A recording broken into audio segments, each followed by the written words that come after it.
So I'm gonna make this a bit smaller, and I can soften this up a bit. That's pretty good.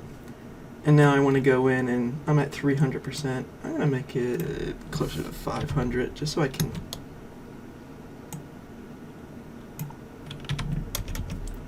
really see these areas. Now, to use the clone tool, for anybody that's unaware, what you're going to do are I call it a stamp tool, but it's a clone stamp tool. So any area that you want to stamp a shade on, you can hold down Alt, pick your stamping location, and then start painting. So I want to create a new layer to do my stamping. And then up here we have our different choices. So right now I have a blank layer, and I want to grab from all layers. So if there's another layer I want to pull from, and now I can say Alt, click, and as I hover over, you see that I get that shade. And then you just keep selecting. Right now I have opacity at 100%. I'm going to drop that down and hold down Alt, click this lighter, and then start blending some of these pixels. That one was way too light. So I just want to hover and I get that little preview.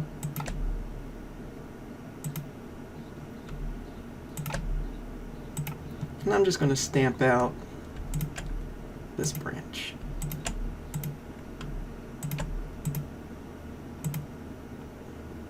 Now it gives you that preview, so I know I'm too close to the edge and I resample.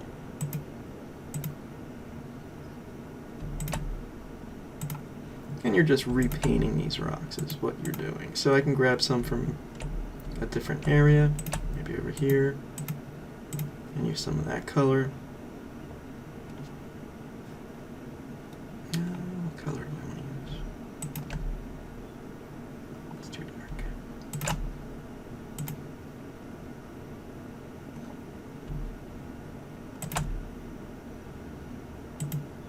Darkness there. Grab that brownness. And again, I'm not going to spend a lot of time working on this, but I can go in and just grab a completely different area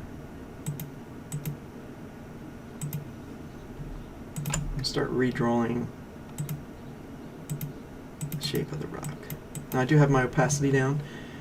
I prefer having it down, that way I get more blending.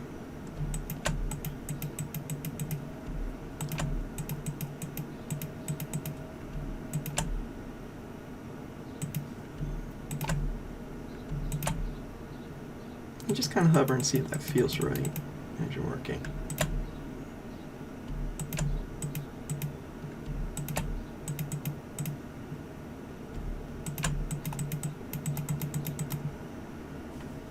And I'm just going to come in here and grab some black. And it takes a while, so we're not going to look at me doing all of that, but I'll clean up some of this and come back. Okay, so I went in and cleaned all that up, got rid of those sticks. Came down here, got rid of that little twig, and added in a rock underneath. So the one thing you have to be aware of is as you're working on this, and if I hide everything else, you see these are the cleanups that I did on that layer. Let me pull it up. So the one thing you have to be aware of is sometimes when you clean them up, you end up with a different texture. And you may want to go into your filters, go into the filter gallery, and apply a second layer with texture and blend it in for that to match your texture back. But we're going to be pretty far away, and I'm really not using this. It's just for a sample, so that's going to work. So now here's the hard part. I'm going to zoom back out to about 50% or 40%. Alright, that's very far out. I'm going to zoom back out to 130% is a good number for this view. I have this document, and now I have to make it tileable, because when we look at this, it's it's not. We have a clear seam here going around the image. So, let's zoom a little closer to this so you can see the seam. So we need to get rid of that seam. Alright, so now we've done our stamper, and we've gotten things pretty good, but a couple little pieces that need to get fixed, but that works. But for what I've cleaned up this little piece of rock. It's good for the demo. This still needs to get cleaned, but I'm not going to worry about it right now. So what I'm going to do is flatten all this. Save a version before you flatten.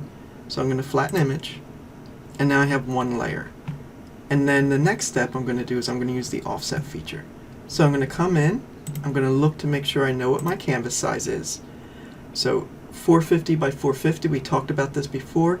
When I go to use the offset, I need to have a number that breaks up evenly. So 225, 225. Okay, I'm going to go up under Filter, Other, Offset, and we're going to set it to negative 225 by negative 225. Leave preview on so you can see what it's going to look like, and click OK. And now what we're going to do is we're going to, again, use the stamp tool, and we're going to remove these edges. So we can do it one of a few ways. We've already made something like a rock and rotated it. We can do that and put it over some of these edges. It is good to kind of locate what is what. So where does this come out on the other side? So we know what we really do have to build and what does work. So we have one edge that's our true edge, and then one that's going to filter through. We don't want to change the thing that's filtering through. And you just want to kind of look at your composition and try and reorient yourself as to what's what. So this is the bottom corner. I know this is getting tiled. This is actually this corner. You know, and just go through and start figuring this out. So if you need to, you can go back and load your original back in, you know, do a save, and compare it. But we only want to be changing the exterior on our original. We don't want to change the interior. So it's in here that we need to change. We don't want to be changing out here. Alright, so where is this contacting with what other side? So if I go back,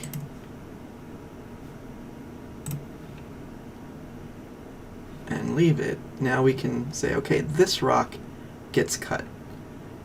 And I don't have another piece of this, so I can go in and take this one and destroy it. I can put another rock over top of that. But we need to look at the rocks beside it to figure out how we're going to blend those over. So again, I can just pick a bigger rock. I can go back to the original and grab rocks that aren't in this and then paste those if I open up that document. So that's what you want to do. So let's go and set that up again.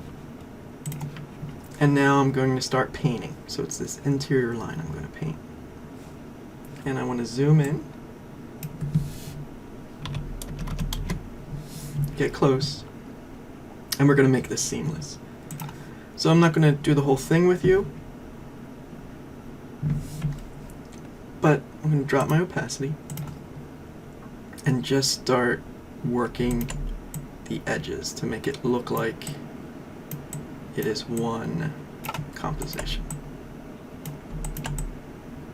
And it just takes a very long time to do. But if you have a pattern such as this, that's really what you have to do to get this to work. So here I do want this to overlap slightly into the other pattern. I might need to find a rock of similar color to continue that edge. I'll just use this one for right now. So if I come in, it's just a couple pixels.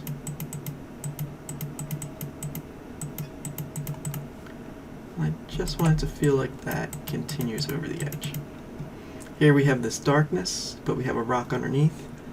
I can go through and look for another pattern. I have this rock I want to continue. but I think I want it to fall under this rock.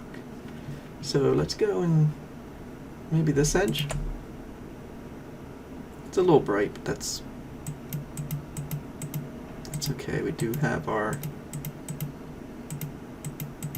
let's go back and resample.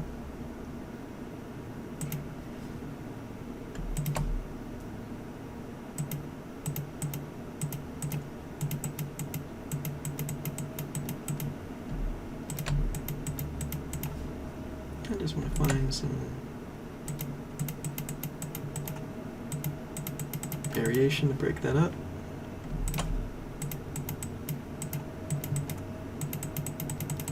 The whole key here is making something that does not stand out. So here we have a nice corner. Pull that in, we have shadow. Start pulling that over. I have this rock, I want to make it feel like it's peeking out from underneath. That's just a little too dark.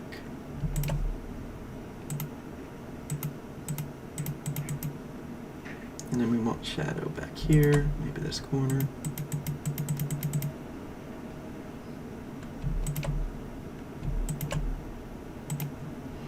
And just start building rocks.